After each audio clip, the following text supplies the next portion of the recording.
Salutations, people! Welcome to Page 3 Killers, Murders That Went Unnoticed, a podcast where we dive into the murder cases that went unnoticed by our nation's newspapers. Morning, Shay. Good morning, John. It's 3:48 in the afternoon. Oh, shit. What do we... Anyway, welcome everybody else. Yeah, welcome back, guys. And welcome to episode 27. Of what? Page 3 Killers, Murders That Went Unnoticed. A podcast where we forget our tagline. Where we dive into the murder cases that were missed by our nation's newspapers. I'm going to call shenanigans of that. I'm pretty sure that was off by a couple of words. I'm pretty sure it was pretty close. So, we have a good case for you guys today. It's an old one, my favorites. Yeah, so this one comes out of 1931. So, we got some really interesting news stories to talk about. But this case was like big news in California. And? Specifically Los Angeles. Okay. I mean, is that where this takes place? Yeah. Well, where some of it takes place. But yeah. I don't even... How big was Los Angeles back then? I don't even think it was that big. I don't think it was that big either. I mean, this is like the mob heyday. So... This was back when, like, Vegas was still... Yeah, it was still wasn't Vegas yet? Yeah. And this case, I heard it, and it was so interesting. So... Just to tell you guys, we are talking about the train trunk murders. And more importantly, the accused perpetrator, Winnie Ruth Judd. How many times did you have to practice that? A lot. And I still got it wrong. I was like, yep, so it's Winnie Ruth Judd. And this case was just really... so fascinating to read about. There's a bit of intrigue, some scandalous politicians. There's, romance and some naughty stuff. Okay. So I think you guys will enjoy this one. But before we get rolling into our news stories, we just got a couple of shout outs. Thank you, Chelsea and Ralulk, for your Patreon donations. And just remember, guys, you too can join our Prime Suspects list by donating on Patreon. All it takes is $1, guys. Did we release anything yet? Well, the videos are ready for you to post. By the time this airs, we will have stuff released for Patreons. Yep. So just remember, guys, anything you can do to help us out, hit us up on Patreon. Now let's get into our news stories. So I told you guys that this comes out of 1931. So we had a bunch of stuff going on in the United States at this time. Most of which people didn't care about because they were starving. Yes. We were in the middle of the Great Depression. Well, I mean, that's a little bit of an overstatement on my end. But, yeah, we were in the middle of... We're 2 years into the Great Depression. People were pretty focused on surviving at the time. Yeah. So our first main news story out of that is there was food riots that broke out in Minneapolis at this time in the United States, basically over like food lines. Yeah, I'm going to avoid getting political on this one, but it was a screwed up situation. Yeah. Oh, so you don't want to talk a little bit? No, about that? I mean people were... I mean, there wasn't food and people who couldn't buy food. There were shortages at, what's the word I'm looking for? Like food banks. Yes. And so churches and all that good stuff couldn't buy food either. So the people who, nowadays, people don't go hungry by choice. Or people only go hungry by choice. Yes. Right. But back then, they would run into real shortages. And actually, people in developed Western countries go hungry by choice. I don't want to make it seem like people in... Worldwide go hungry by choice. No, it's developed countries. Because you have the opportunity to work Well, it's actually no. Food pantries throw away millions and millions of pounds of food each year Yeah. because Americans give so much food to food pantries. They can't give it all out. And I should, or a child. If you're a child, then your parents don't want you to eat. Yeah. So either you don't want to eat or your parents don't want you to eat. Those are the only two ways that people go hungry in America, more or less. I'm sure there's situations, but more or less, America has an abundance of food. Yeah. So, and this, I mean, we're a few years out from World War II, correct? We're a few years out from the start. Well, Yeah, we're a decade from any idea of American involvement. yes.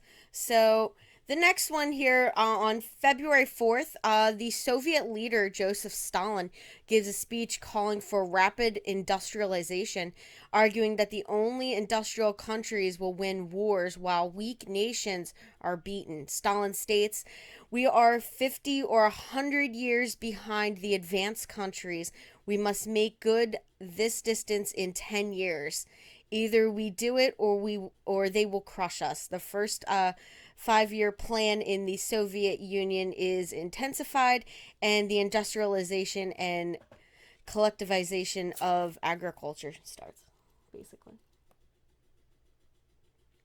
A lot of big words. There's so many things to say about that that I'm not going to say at this point in time because we need to eventually get to our case. I specifically picked this one because you want to go political on it? Yes. God, I don't want to do this for this podcast. I know you don't, but okay. So Stalin was correct, but it turns out communism's not a very good way to achieve that.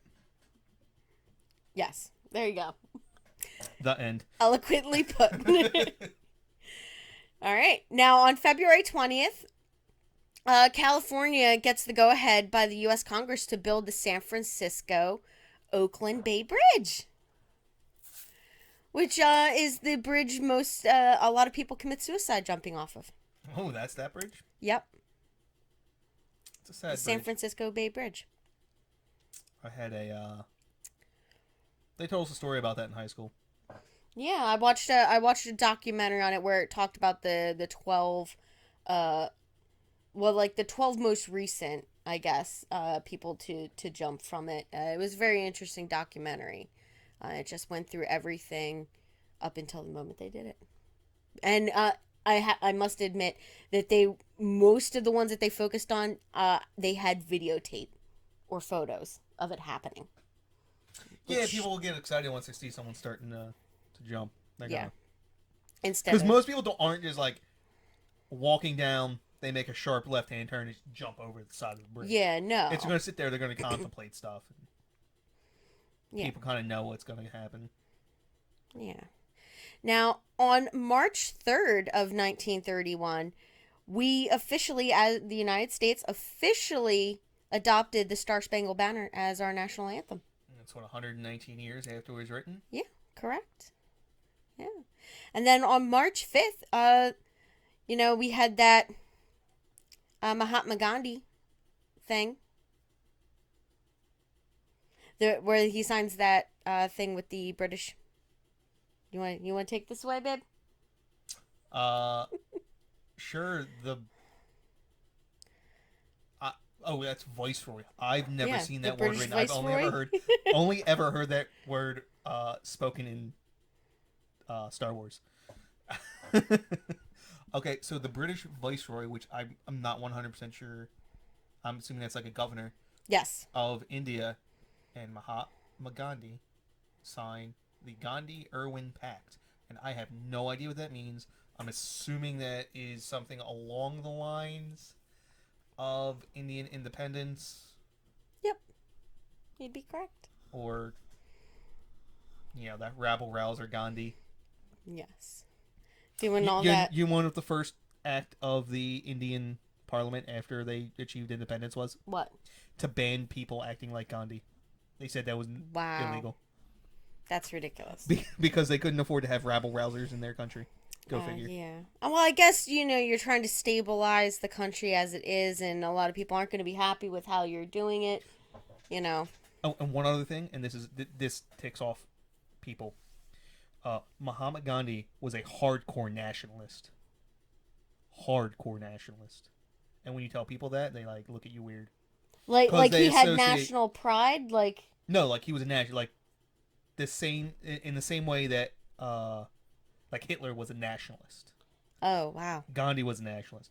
Really? But the difference is, well, yeah, they believe very strongly in a national identity. Oh, okay. Which is more or less just what nationalist means. But people like Hitler kind of screwed the word up for a lot of people. Yes. But when you tell people, yeah, Gandhi was a hardcore nationalist. All he wanted to do was, assert the sovereignty of his national identity. Yeah. And you're like, oh, well, because people like to throw around the word nationalist like it's a bad thing. Yeah. It's not necessarily a bad thing. It can be a very bad thing. Obviously, yes. in the like Hitler and his German nationalist identity. But usually, when nationalists are the underdogs, people don't mind it. Yeah.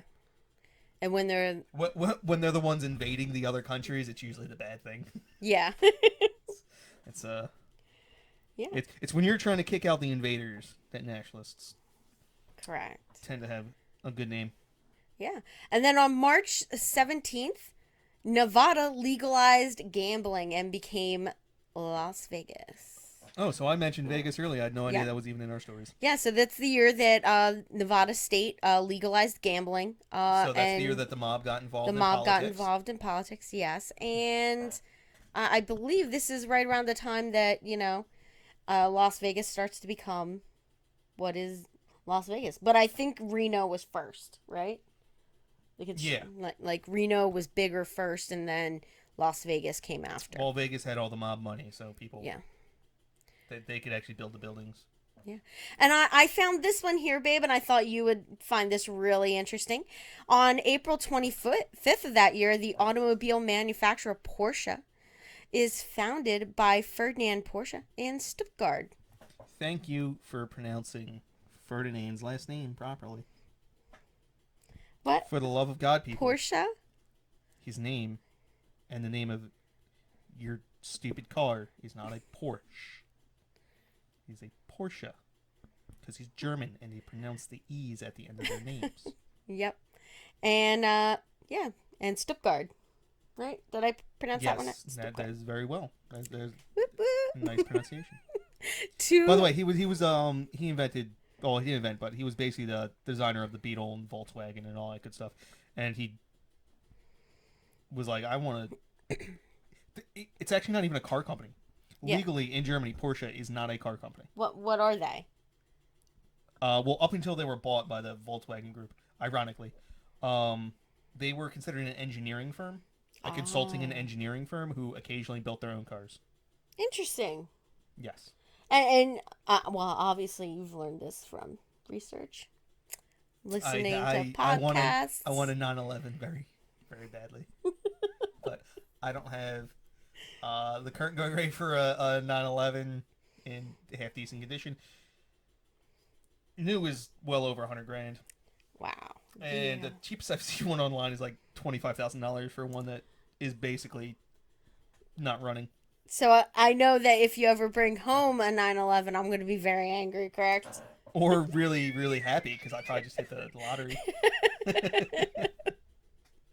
Now, on May 11th, we had another big one. So, most of the world is going through, not just America, the Great Depression. Like, every country was having some form of it at this time.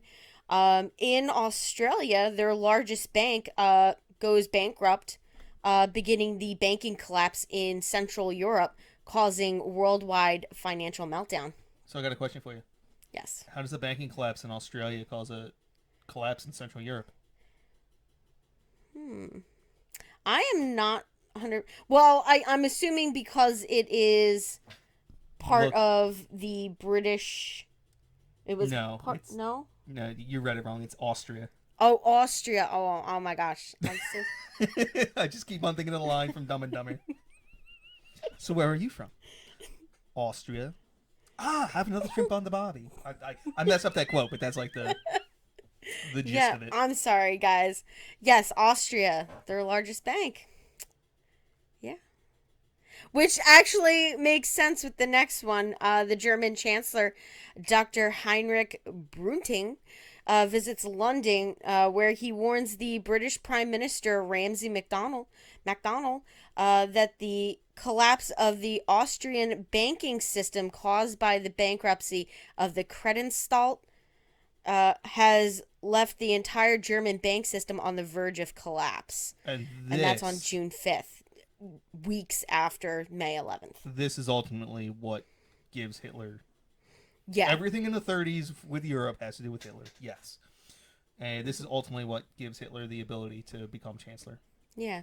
And then, so on June 19th, a few weeks after that, in an attempt to stop the banking crisis in Central Europe from causing a worldwide financial meltdown, President Herbert Hoover issues the Hoover.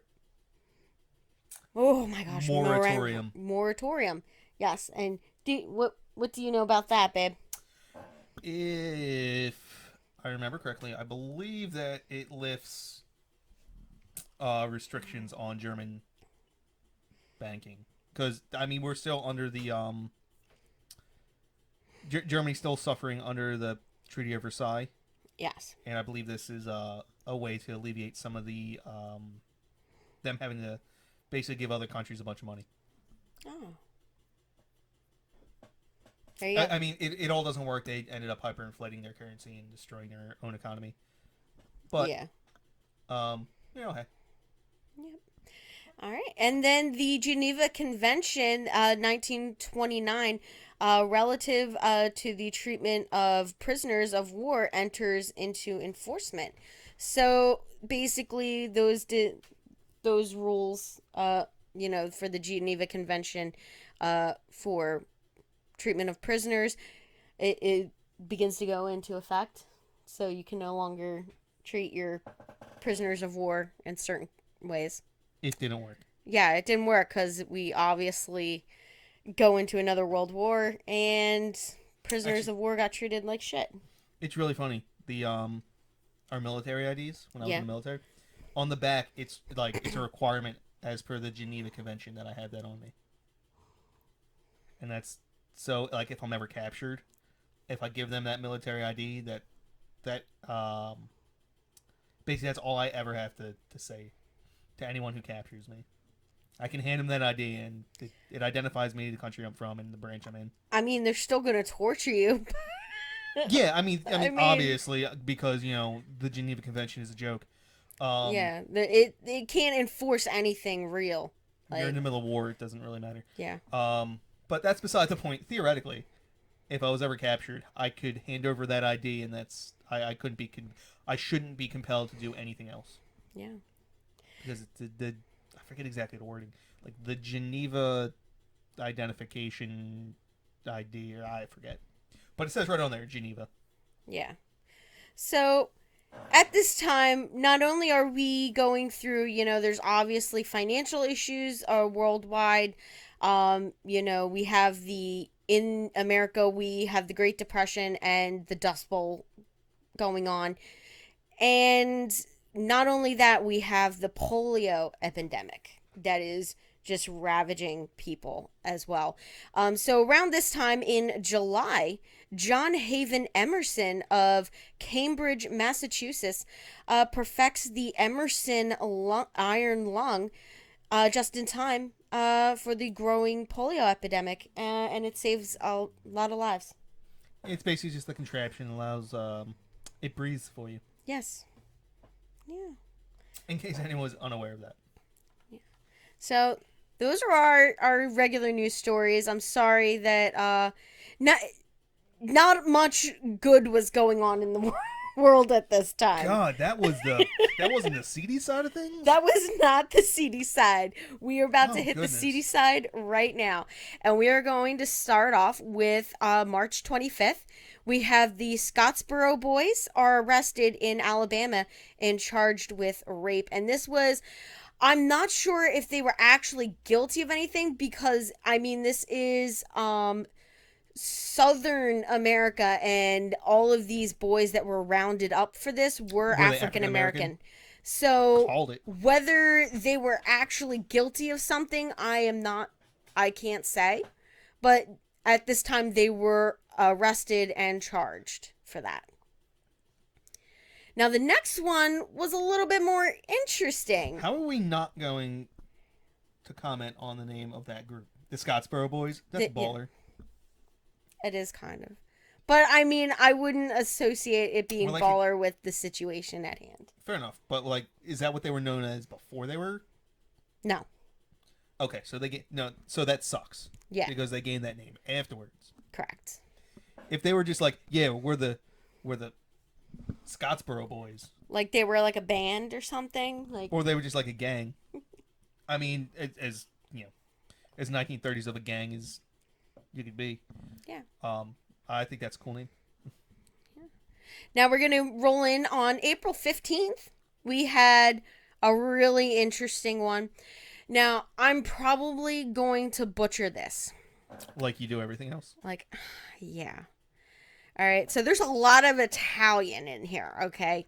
So this is basically talking about the Italian American mafia. Let's just skip all the names so and we're just give a general description of what happened. So basically, the head honcho of the American mafia out of New York is murdered. He basically gets assassinated, and in the period following that, 5 families sort of take over, and they become the 5 families that are running New York, and basically all the crime operations for the mafia, and they were the 5 that got finally taken down in 1986, 87.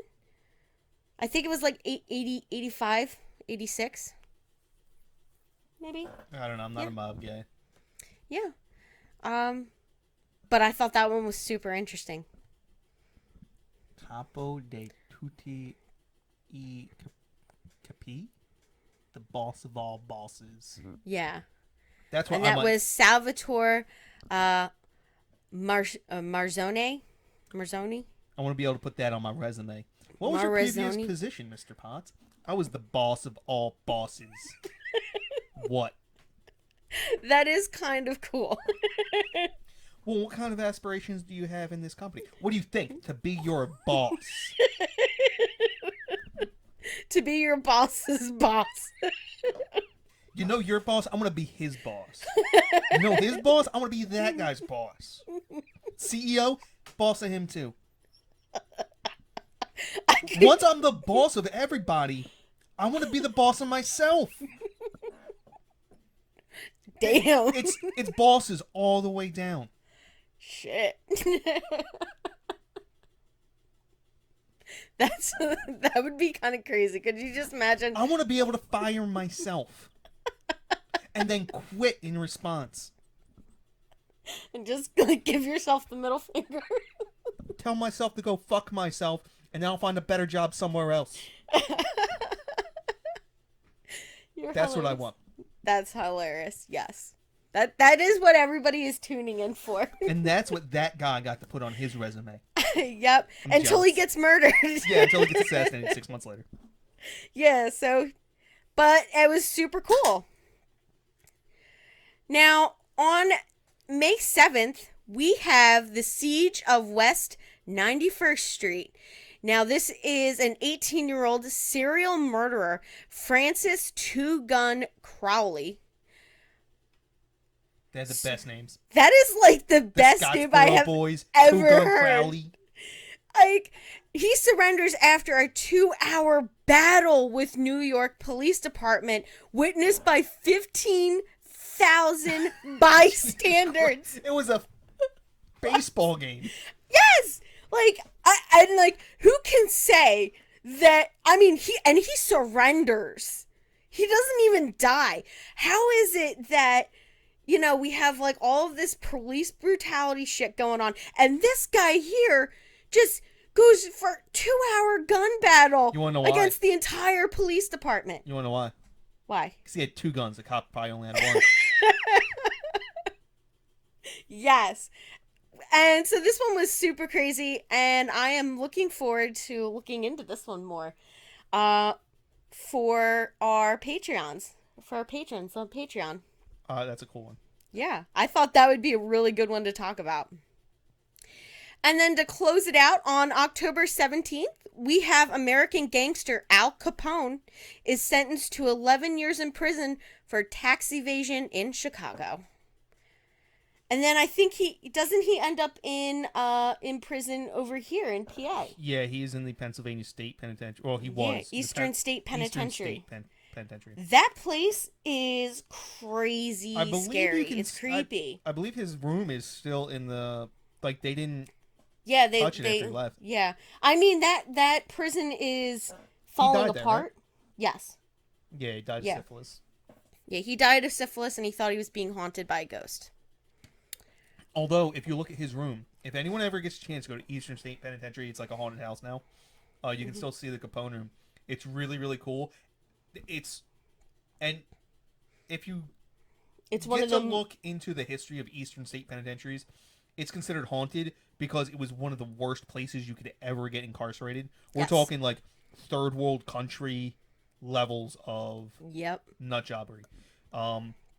Every single prisoner there at one point was in solitary confinement. Oh yeah, and like the conditions were terrible there. And then you look at the Capone room, and it's gorgeous, where he had a mattress. He had a nice rug that was on the floor so his feet wouldn't be cold. I believe he got a chest where he got to keep personal items. And I believe he even had a chair in there. Like he had like a whole desk set up. He basically had it like he was the warden. Yeah. But he, went a little crazy, as you'll do in a prison like that anyway. Well, and, plus syphilis. Yeah. Like end-stage syphilis. It was like, he'd had it for so long and it was untreated. So, yep. As all good syphilis patients should be. Yes. Now we're going to get into our case. So that is it for our news stories. I hope you guys enjoyed those. I thoroughly enjoyed them. Now, to get into our case for this evening. Now, I told you guys we were talking about the trunk murders, and hopefully in the time that we spent talking about our news, you did not go and Google them. Now we're going to talk about them. We are pretty deep into our... Oh my God, we're a half hour in. Let's get rolling. All right. So on Sunday, October 18th, 1931, Winnie Ruth Judd boarded the overnight Golden State Limited passenger train from Phoenix Union Station to Los Angeles, California. With her are her trunks and her luggage. Now, she gets on, and en route to the Los Angeles Central Station, Judd's trunks come under suspicion from baggage handler H.J. Mapps because there seemed to be a foul odor and a strange fluid leaking from them. This reminds me of a Edgar Allan Poe poem, or short story. Yeah? I think it's just called The Train. I could be wrong. I have to look it up. It's been a while since I've read it. Now, Mapps alerted the district baggage agent in Los Angeles, Arthur V. Anderson. They suspected that the trunk may contain contraband deer meat. Oh, no, not contraband deer meat. Yes, contraband deer meat. So deer meat was frequently smuggled aboard trains running to the West Coast, I guess because they didn't have that out there? I don't know. Well, it's like other flower walls. Well, and I imagine California wasn't quite so crazy at the time. But, like, you're not allowed to, like, go into California with anything. Like, if you crossed California border with, like, an apple, they can arrest you. Wow, that's crazy. Well, I mean, I'm being a little hyperbolic. But, yeah, they got all kinds. Like, you're not allowed to cross state borders because of, like, you can accidentally introduce... Oh, like foreign, like diseases, and then like kill off entire crops. Okay, interesting. Yeah, so that they assumed that it was that. So Anderson tagged the luggage and in trunks to be held until they could be opened for inspection. Now, he asked Judd for the key to her luggage, and she said that she must have left it home. She didn't have it. So, Burton McKinnell, who is Winnie's brother, picks her up from the train station. She departs with her brother from the train station, leaving her luggage behind. Now, around 4:30 p.m.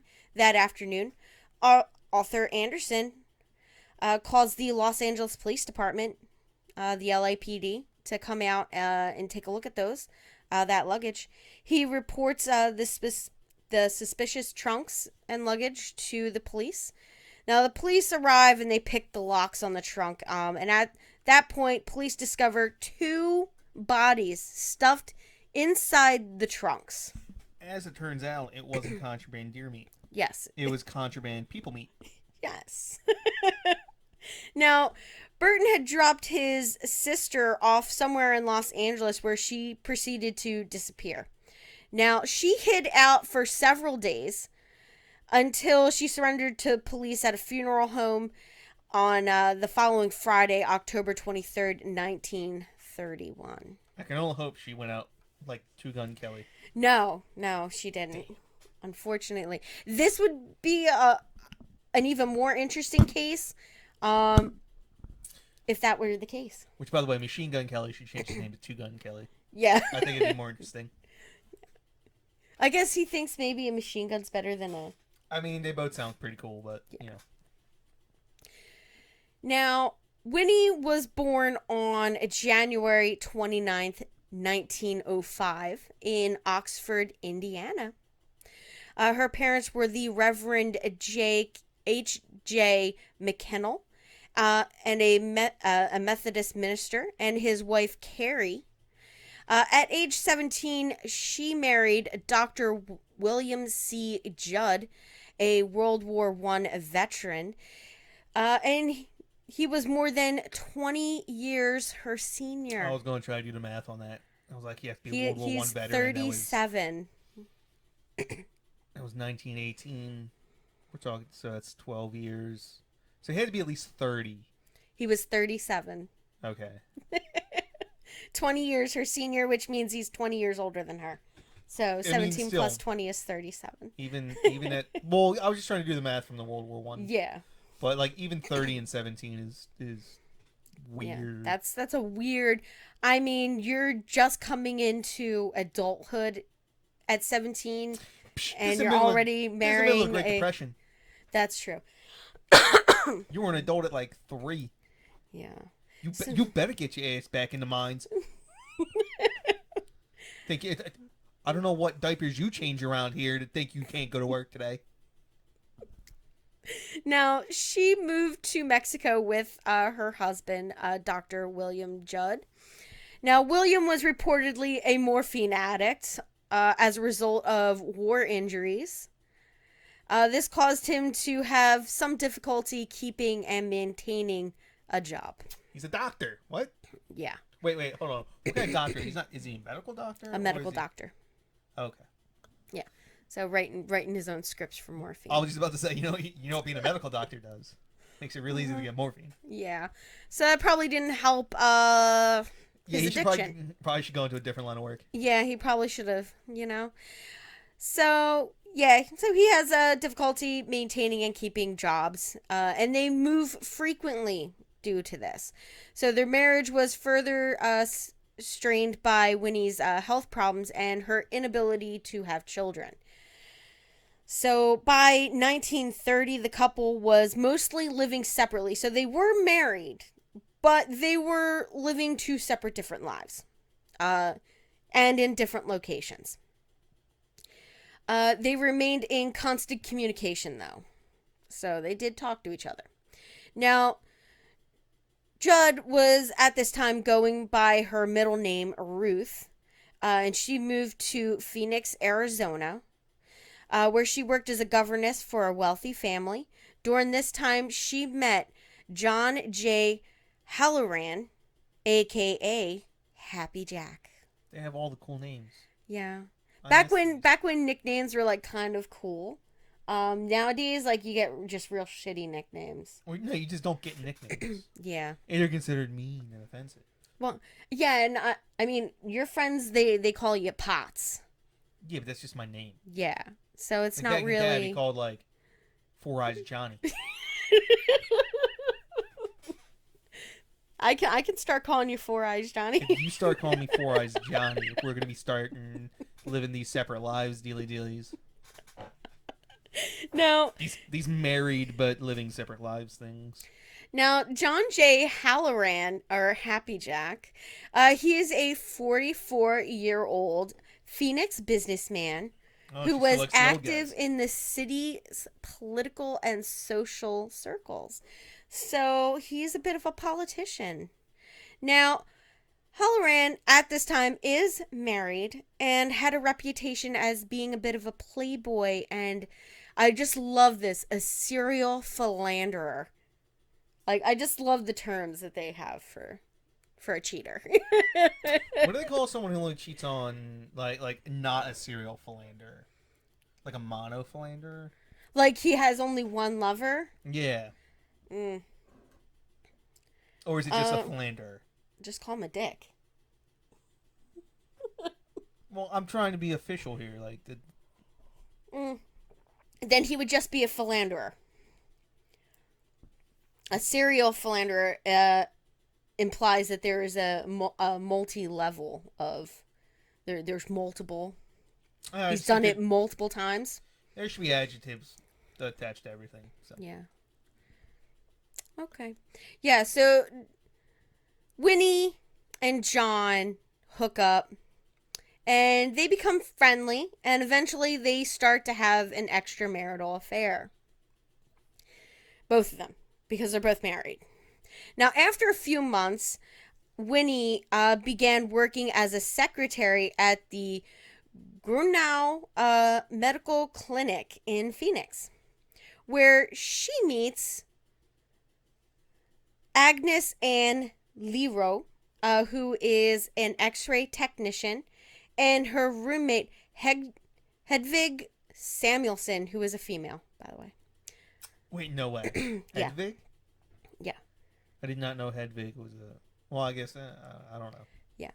Now, they are... I'm assuming that they're friends, but I don't know. Two women living together in 1930s. Well, they're not lesbians, because lesbians didn't exist at the time. Yeah, well, yeah, okay, sure. Now, both had moved together from Alaska after Hedvig had contracted tuberculosis. So moving to a warmer climate is better for that condition. So they moved down to a drier climate, which would be Phoenix, Arizona.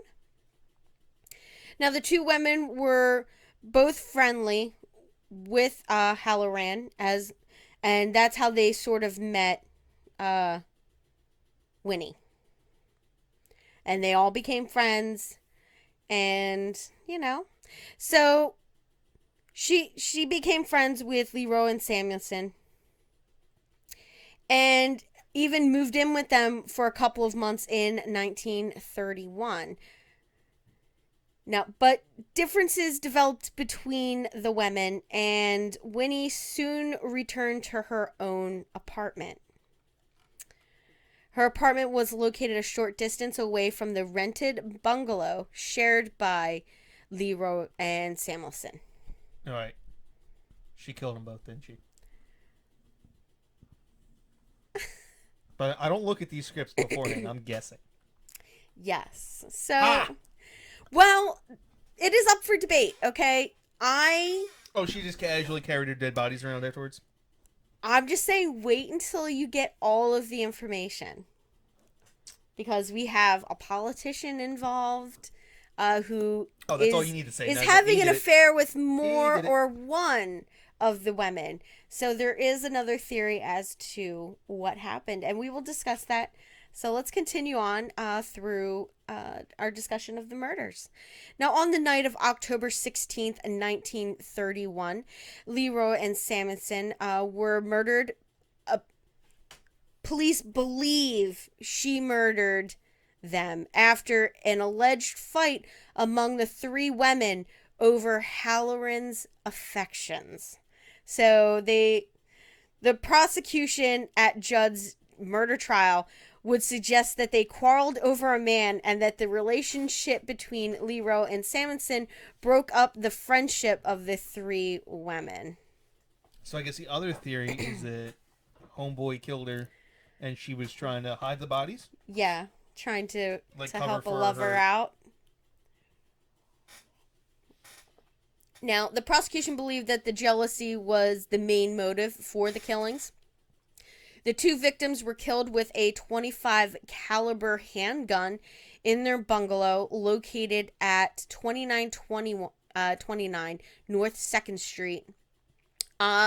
Since then, the addresses of that location have changed. I am not going to give you guys the current address associated with this property, just because I don't think the new owners would care much for people dropping by unannounced. Google it. Yeah, you guys can Google it. Not my fault at that point. We are dedicated anti-doxers. Yeah. Google it. Now, according to the prosecutors, Judd and an accomplice then dismembered Samuelson's body and put the head and torso and lower legs into a black shipping trunk. Placed the upper like the thigh area in a beige hat box and a valise. I have no idea what kind of box that is.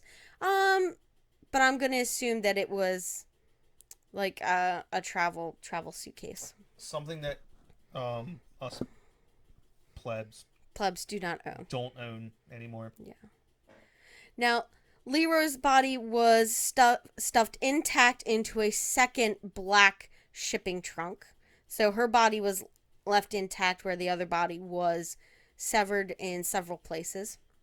Now, at the time of the murder, Judd was 26 years old. LeRoi was 32 and Samuelson was 24. On the evening of Monday, October 19th, 1931, Phoenix police first entered the bungalow where both LeRoi and Samuelson had lived. Neighbors and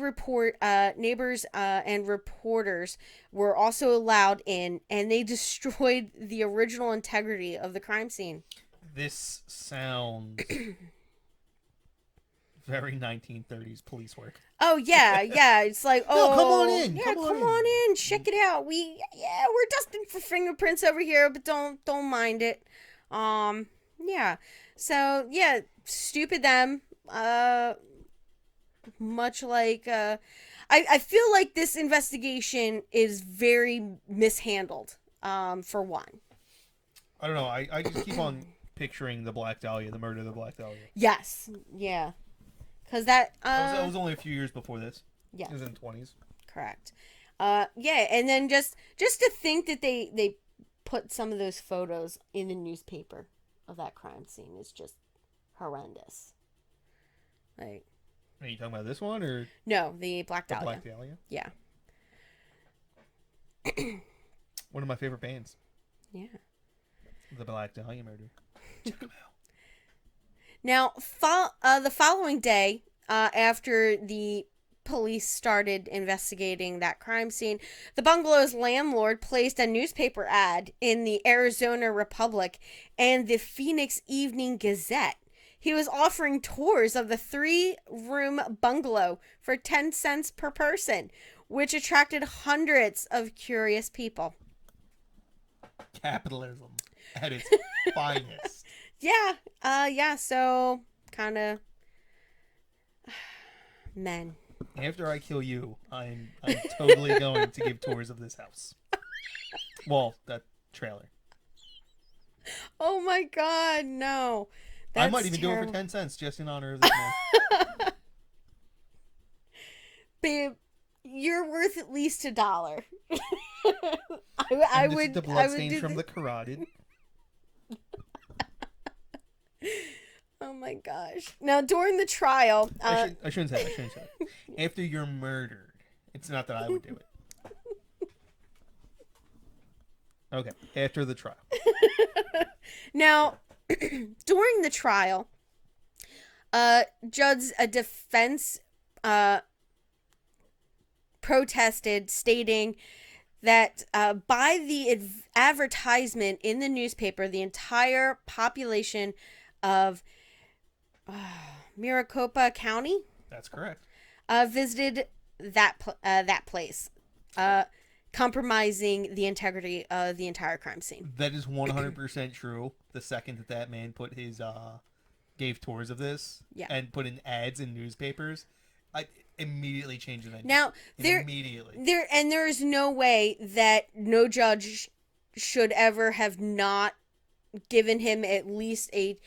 So I think what her defense attorney at this time is trying to do is trying to get the whole thing thrown out and say, listen, the crime scene's so contaminated, none of this evidence is usable at all, and that's at the same time, she's never going to get a fair trial here because there's been an advertisement. Hundreds of people have come to this crime scene, and they've told hundreds of people that she's the one that did it.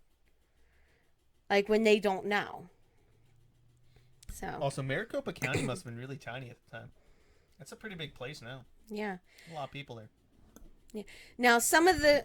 They didn't have air conditioning. No one wanted to live there at the time. Never mind. Yeah. That's why. Now, some of the police evidence did not fit the DA's theory.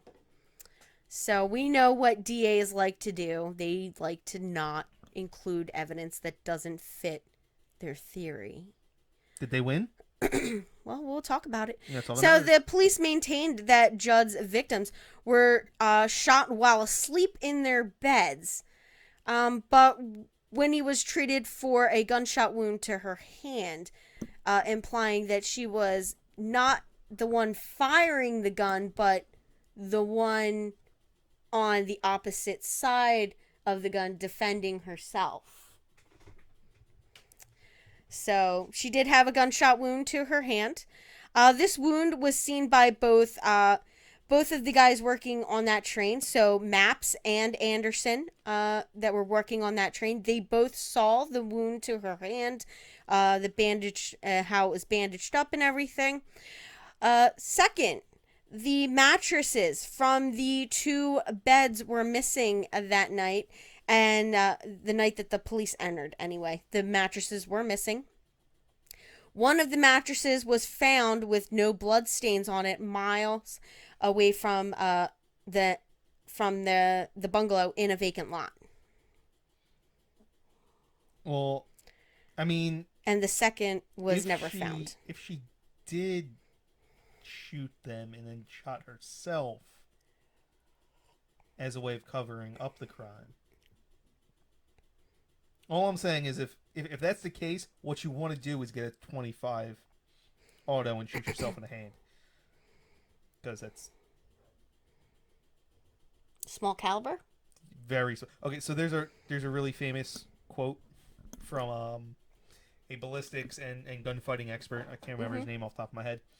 And the quote is, never, ever, ever shoot someone... So, full quote. Might be messed up a little bit, but the gist. If you want to carry a .25 for self-defense, go ahead and do so. But never pull it out and try and shoot someone with it. Because if you hit them, all you'll do is make them more angry. Yes, true. You would have better luck hitting them with the actual gun itself. Yeah. I believe later on he does say something along the lines of throwing the gun at them is a more effective means of defense.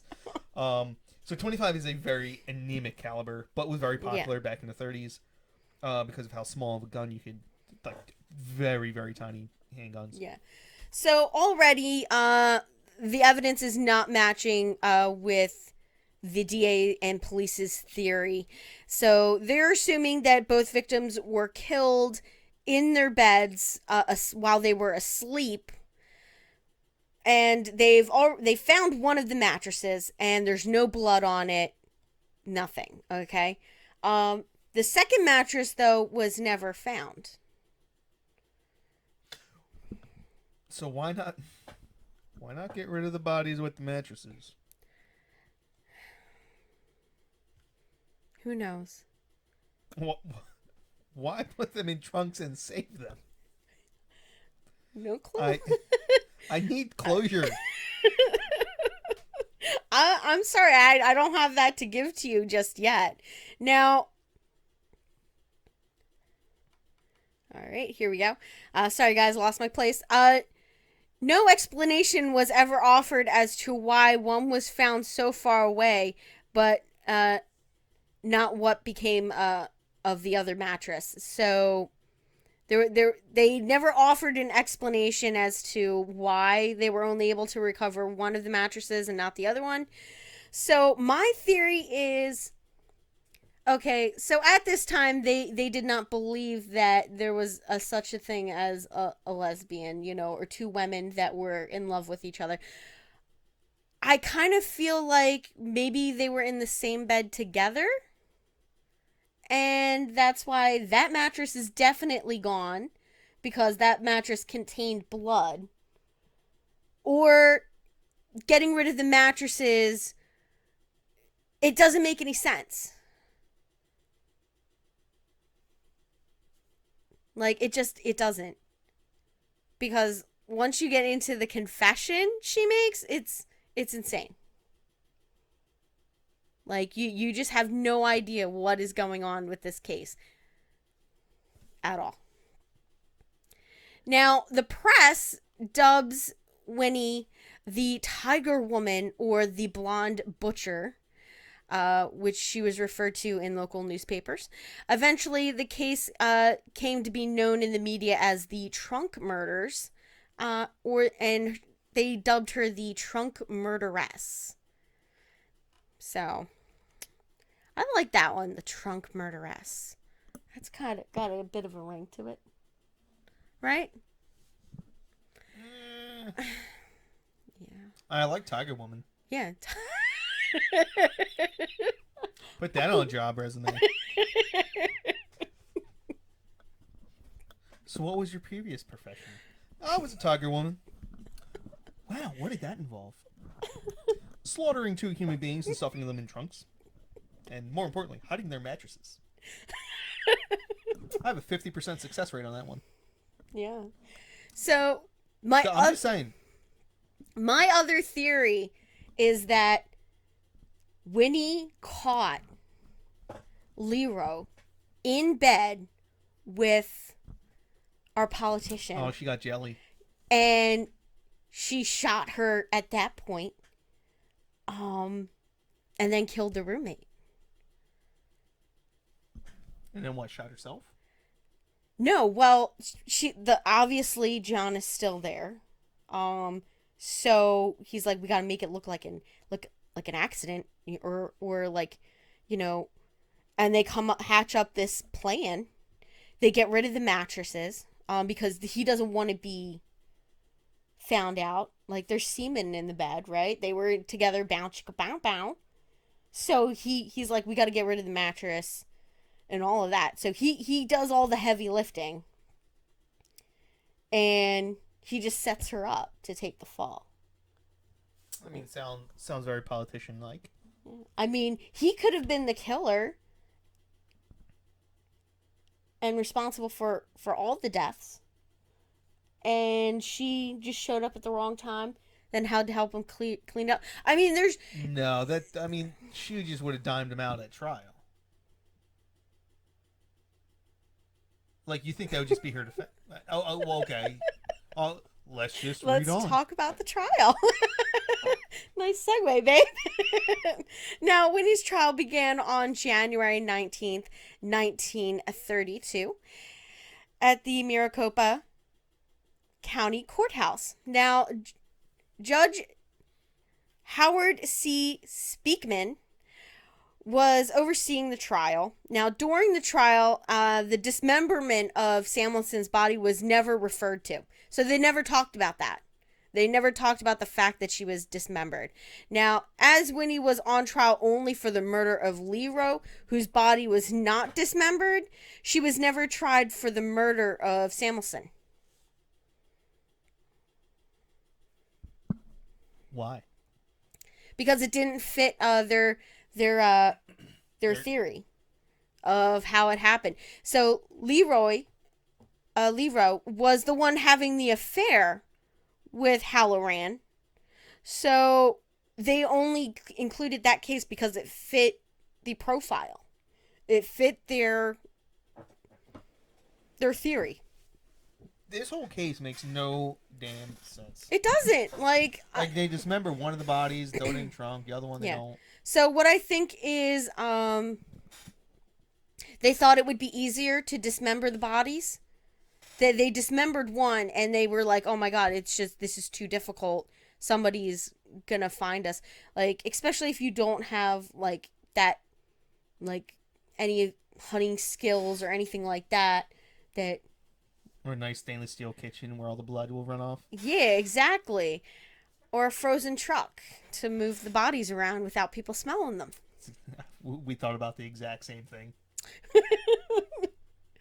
Yeah, if anybody's ever thought about it, a frozen truck, a freezer truck would probably be your best bet. If you're gonna murder somebody, don't murder somebody. I'm not condoning that. But if you're gonna do it, yeah, listen, we offer consulting services. Just come to us. No. We have a 100% money back guarantee that you will get captured. That you will not be convicted. See, now listen, this is a brilliant business plan, right? Because if they never get caught, guess what? We never get caught. And if they do get caught, guess what? They're in jail, so we never got to give them back their money. Foolproof. That sounds like an actual good idea. Terrible idea, but good marketing strategy. We can come with a good name. Someone's not going to tip off the feds. We could be like the Potts Murder Emporium, but it's a little too obvious. Murderers are us. I don't know. My marketing brain is gone. Potts and Associates. Emphasis on associates. Yeah, so I'm pretty sure that's already the name of a company. There's a bunch of lawyers named Potts. Now, the state argued that Judge acted and with premeditation, and that the relations between the three women had deteriorated over some weeks, and that they had argued over the affections of Mr. Halloran, all of which culminated in the murders. The prosecution maintained that Judge had inflicted the gunshot wound to her left hand to try to bolster her claim of self-defense. Now, Judd's defense team countered that she was innocent because she was insane, but did not introduce the self-defense argument for the record. This seems like a terrible idea. Yes, terrible. So yeah, she has a real shitty defense team. Now, Judd did not take the stand in her own trial in her defense, which makes sense because that's a terrible idea. You never want to be cross-examined on the stand and make it, get caught in a lie. Now, during the course of the trial, it was discovered that Halloran and Judd had been involved in an illicit affair. Now, that came out, and Halloran came under suspicion of participating in the killings. Now, he was indicted by a grand jury as an accomplice to the murders on December 30th, 1932, following new testimony from Judd herself. Now, a preliminary hearing on the charge against Halloran was held in mid-January of 1933, with Judd appearing as the star witness. Now, in testimony that lasted almost 3 days, an emotional Judd told her story, saying, and I quote, so this is like a direct quote from her. "I am going to be hanged for something Jack Halloran is responsible for. I was convicted of murder, but I shot in self-defense. Jack Halloran removed every bit of evidence. He is responsible for me going through all of this. He is guilty of everything that I am guilty of." Now, Winnie testified that she had gone to LeRoi and Samuelson's bungalow on an invitation to play bridge. Now, a fourth woman who had also been invited had left early, and she testified that there was an argument between Judd, introduction of Halloran to another woman, and that she killed LeRoi and Samuelson in self-defense after they physically attacked her. Now, according to Judd, she met up with Halloran shortly after the killings and returned with him to the bungalow. After seeing the bodies, he went out to the garage, returned with a great heavy trunk, and told her not to tell anyone. Now, when she was cross-examined, Judd admitted repacking Samuelson's dismembered body in a trunk and other luggage 2 days after the murders. Now, Halloran did not take the stand in his own defense. His attorney told the court that Judd's story was nothing more than the story of an insane person. And he also argued that since she had testified that the two women were killed in self-defense, that there was, in fact, no crime committed. Therefore, there was no crime for Halloran to be tried with. That might be the best defense he has. Yes. And you can tell, like, his defense team is just well paid. Like, that's like, a very... That's a creative defense. I like that. Yes. So Halloran's attorney then asked for the charges against his clients to be dismissed. And on January 25th, 1933, the judge freed Halloran, saying that the state's case was inconsistent and that trying him would be an idle gesture. Although officials officially exonerated, Halloran eventually fell out of favor with the Phoenix locals, and he lost his business associates and social status. He died in Tucson in 1939. Oh, he died young. Yeah. Now, the jury in Winnie's case found her guilty of first-degree murder of LeRoi on February 8th. An appeal was unsuccessful, and she was sentenced by Judge Speakman to be hanged on February 17th, 1933. She was sent to the Arizona State Prison in Florence, Arizona. I want to know what the stats are for women being hanged in Arizona in 1933. Probably not very high. I imagine she was one of very, very, very few women. Oh, I'm sorry. You're under the mistaken impression that she is hanged. Well, even sentenced to be hanged. Yeah, she's only sentenced at this time. Now, this came despite sworn affidavits from 4 of the jurors claiming that they only voted to recommend death after one of their fellow jurors, former Mesa Mayor Dan Kleinman, persuaded them that it was the best way to get Judd to give up the accomplice in the murder. Oh, political rivalry. Yeah. I wonder what that... Ooh. How did that happen? Mm-hmm. What self-respecting lawyer allows another politician who could potentially be in competition with one of the suspected killers to be on the jury? Yeah. So, like I said, this was, like, mishandled from the get-go by the police, by the prosecutor, by her own attorney. I feel like there was... That has to be a public defender. There's no way she paid cash dollar bills for someone that stupid. There was no information provided on that. So it did not... None of the records that I saw stated that it was a court-appointed lawyer or if it was, like, a private attorney. I mean, I'm not a member of the bar, but I imagine the second I heard that there's a opposing politician of any ilk that could be on that jury, I have a voir dire day. Yeah. Now they urged Speakman to commute the sentence to a life imprisonment. Now, Judd's attorney uncovered evidence that Kleinman had already made up his mind that he would vote to convict Judd and send her to the gallows had he been on the jury.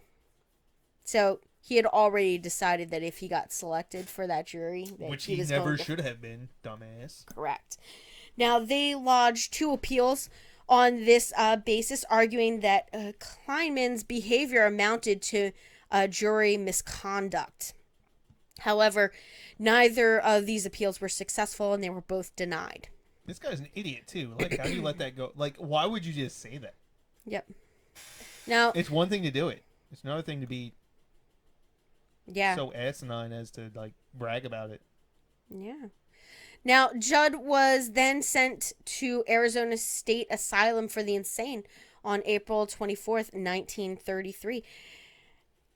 After her death sentence was overturned, Judd was committed to the Arizona State Asylum for the Insane. Now, through her incarceration at this asylum for the insane, she escaped 6 times between 1933 and 1963. On one occasion, she walked all the way to Yuma along the old Southern Pacific Railroad tracks. Now, Judd escaped for the final time on October 8th, 1963, using a key to the front door of the hospital that a friend had given her. Well, that was nice of him. Yeah. Or her. Yep. She ended up in the San Francisco Bay Area, where she became a live-in maid for a wealthy family living in a mansion overlooking the bay under the name Marian Kane. Now, after 6 years, her identity in California was eventually discovered, and she was taken back to Arizona on August 18th, 1969.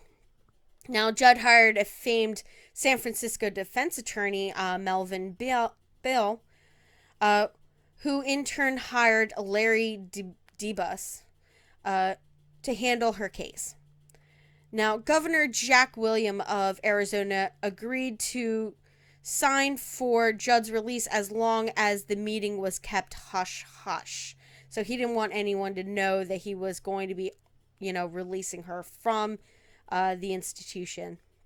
Now, however, in the following days, that guy,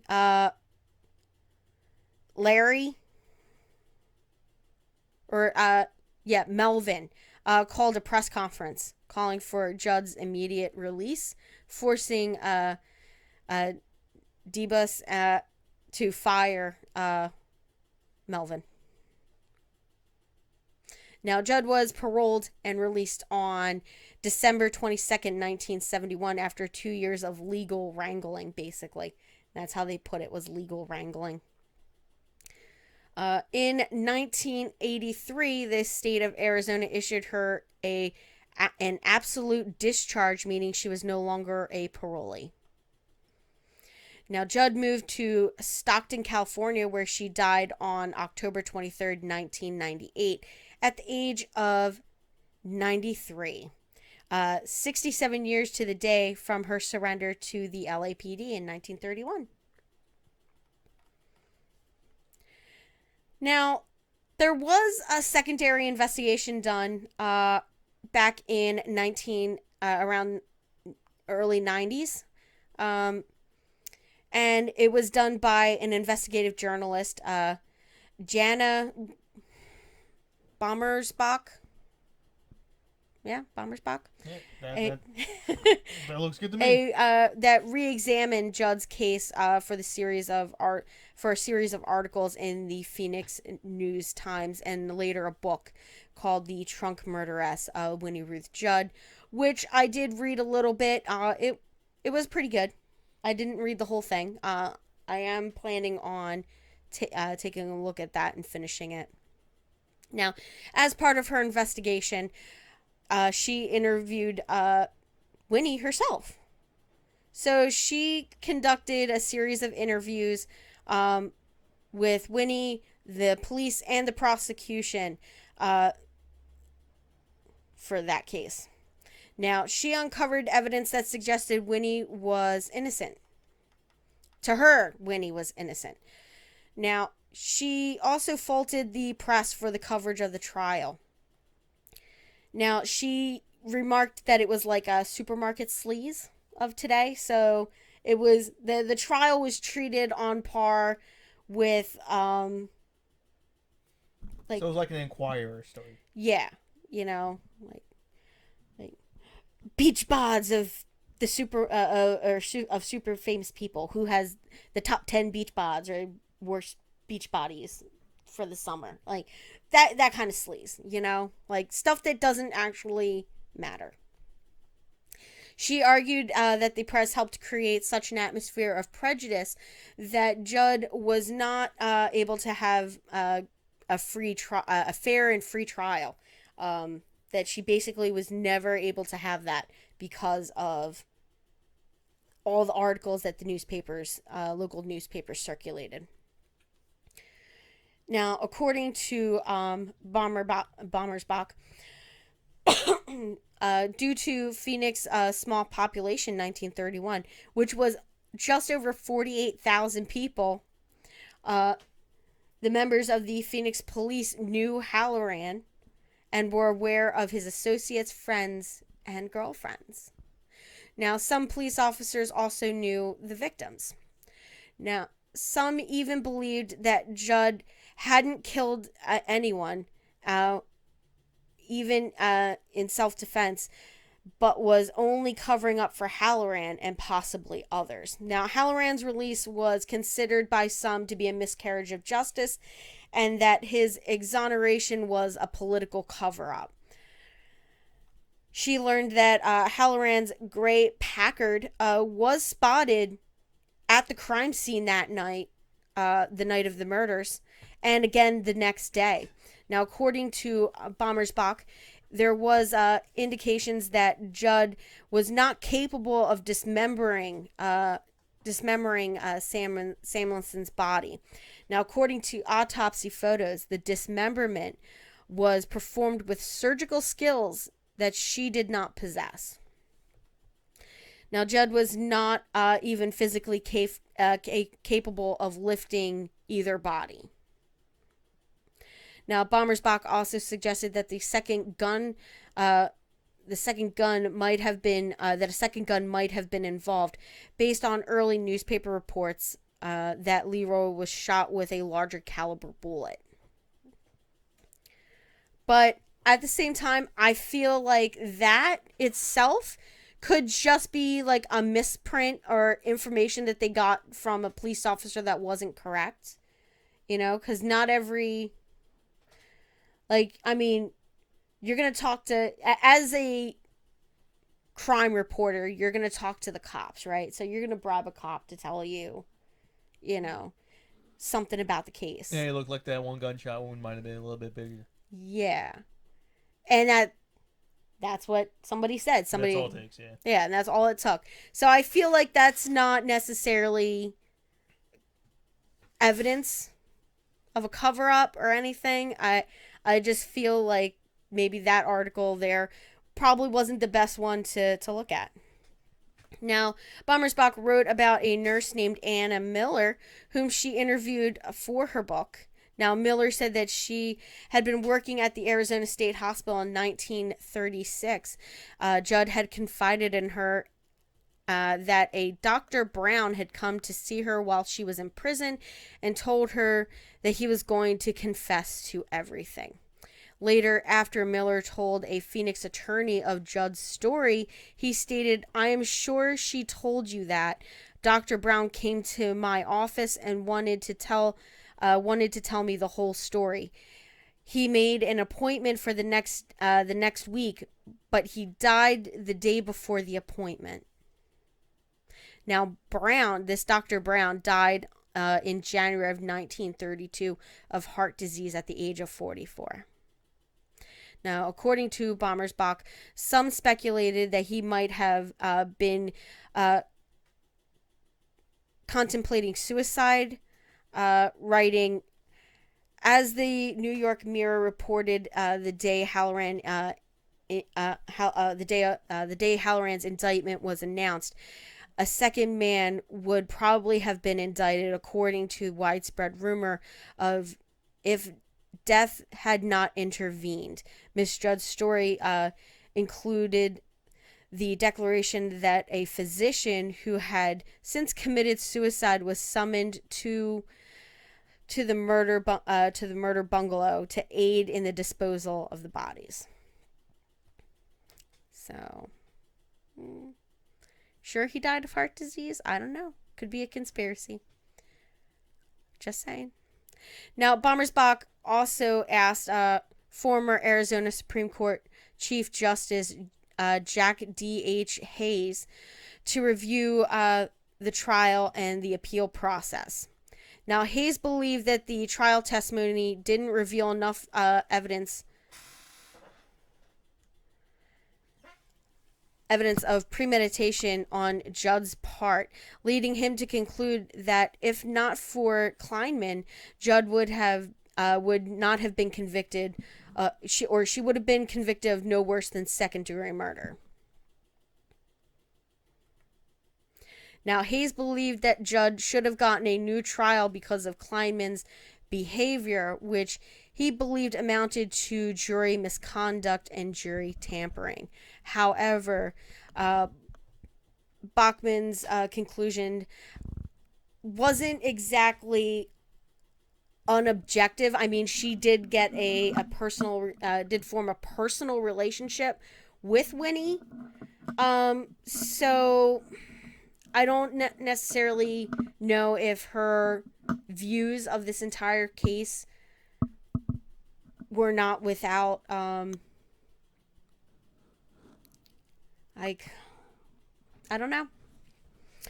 I don't think she was looking at it as an objective viewer like us. Because she had that personal relationship with Winnie by the time she wrote all of this. But did you know that Winnie actually wrote a confession letter to one of her doctors? When she was in the crazy house? Yep. Yeah. Confessing to the murders. It was never shown to anybody. And I believe years later, when the doctor died, Winnie had written to his widow asking for the letter back, because she thought it would affect her release. I would question an awful lot about that confession. Mm-hmm. I mean, she's in an insane asylum. Including whether or not it may have been an exercise in like a what if scenario. Yeah. You know what I mean? Like you have no idea what happened between the patient and the doctor at that point. Yeah. You have no idea what that was written under, like what type of situation that was written under. Yeah. I'm sure it was probably under a clinical approach of like some sort of psychiatric help. So I mean, that letter, I mean, either way it would have been privileged under doctor-client privilege or doctor-patient privilege. Yeah, but this letter came out like in 2000 or like the late 90s or whatever. It came out and it was kind of a big deal. It still should be looked at with a similar level of skepticism, being that it was private communications between a patient and a doctor under who knows what type of circumstances. Yeah. So that is our case. That is the Trunk murders and Winnie Ruth Judd. I mean, this case does leave me with a lot of unanswered questions that I'm just afraid we'll never know the answer to. Because everybody involved in this is pretty much dead Dumb. and gone. Also dumb. Yeah, exactly. So I mean, the police obviously bungled the investigation. The defense team was terrible. And the prosecution was ridiculous at the same time. So I feel like this entire case was way mishandled by everyone. Yeah. I don't think that they caught the real person that did it. I think she was covering for somebody, whether it was Jack or John Halloran, or if it was somebody else. I think she was covering up for somebody, but we'll let you guys decide what you think. If only there was a Potts cover up incorporated at the time. I know. I'm just saying, check us out. Excellent name. Yeah, I figured it out. It only took me next half hour. We should do a T-shirt for our podcast with that on it. Potts Cover Up Incorporated. Potts Cover Up Incorporated. If you feel like doing something dastardly, let us know. That is perfect. I like that idea. I think I'm gonna do a T-shirt with that, guys. What do you think? Well, here's the problem. We're the only people providing this service, so you're gonna have to pay a premium. Just throwing it out there. Be prepared. Yeah. So we have magnets, guys. So if you're interested in getting one of our magnets, let us know. Email us, and we will send you one for free. We'll pay for postage. So this is where we're gonna end it for tonight. One more week without a sign off. Yes. Because you stole it from another podcast previously. Bye. Stay safe. Don't get murdered. Bye, guys.